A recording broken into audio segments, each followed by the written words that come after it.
روز گذشته بر اثر باران‌های پرشده در قلمرو یک قطار ناحیه‌ها آمدن سیل، رعد و برق و بالاروی سطح آب رودخانه‌ها به قید گرفته شده.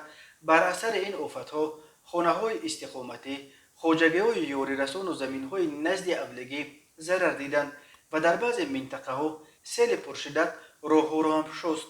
چنانچه 13 ایول تخمیناً ساعت 13:05 دقیقه وقت محلی در نتیجه باران پرشدت در دیه شجند نویه روشان ولایت مختار کوهستان بدخشان سیل آمد.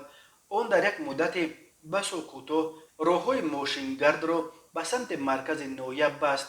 در نتیجه سیل لای‌آبه به 7 خانه استقامتی و 16 زمین نزد اولگی ضرر رسانید. در عین زمان کمیسیون ایالت‌های فوق‌العاده در جای حادثه فعالیت دارد و حجم ضرر رسیده را معاین می‌کند. این سیل عظیم خوشبختانه تلفات جانی نداشت.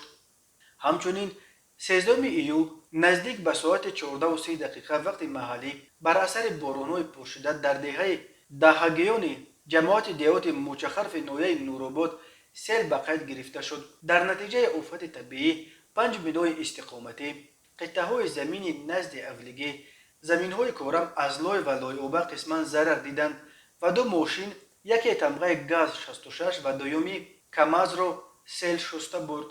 در دیه آهنگران نویه نورآباد سیل موقتاً راه دیه را بسته در جماعت دیهات کمسمال آباد 65 متر راه میان دیه‌های سیدان و توگک شسته 2 پول دارای اهمیت محلی را خراب کرده است. راه‌های ماشینگرد موقتاً بسته شده است. در جای حادثه کمیسیون ایالت‌های فوق‌العاده فعالیت دارد.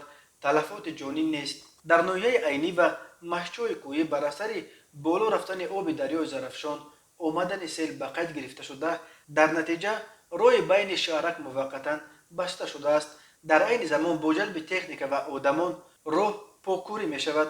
تلفات جانی نیست. یک ساکن 18 ساله دیه نوک جماعت دیهات رامید روز 13 ایول در چراگاه کوهی رامید مول می چراند. ساعت 18:50 دقیقه این جوان را برق زد. بر اثر جراحات وزنین وی در جای حادثه به هلاکت رسید.